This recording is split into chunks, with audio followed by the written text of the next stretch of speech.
Mga kwento ni Kapitan pag malapit na ang botohan.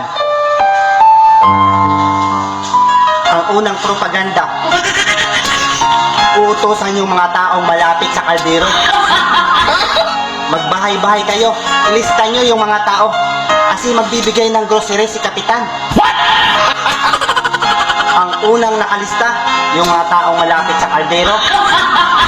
Pag minasama ka pa, pag wala ka sa bahay mo, nasa trabaho ka, hindi ka ililista. Ang nangunguna sa listahan, yung mga taong malapit sa kaldero, yung mga pamangkin na hindi naman talaga bumuboto.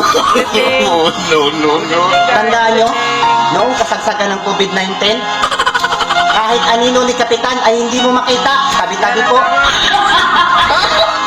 Pagkatapos, makikita nyo ngayon, tapat at serbisyong totoo inyong maaasahan at madaling malapitan. Makikita nyo sa tarpaulin yan. Pero huwag kayong mag-alala. Sila yung mga taong makasarili at walang pakialam sa damdamin ng iba. Ako tayo na.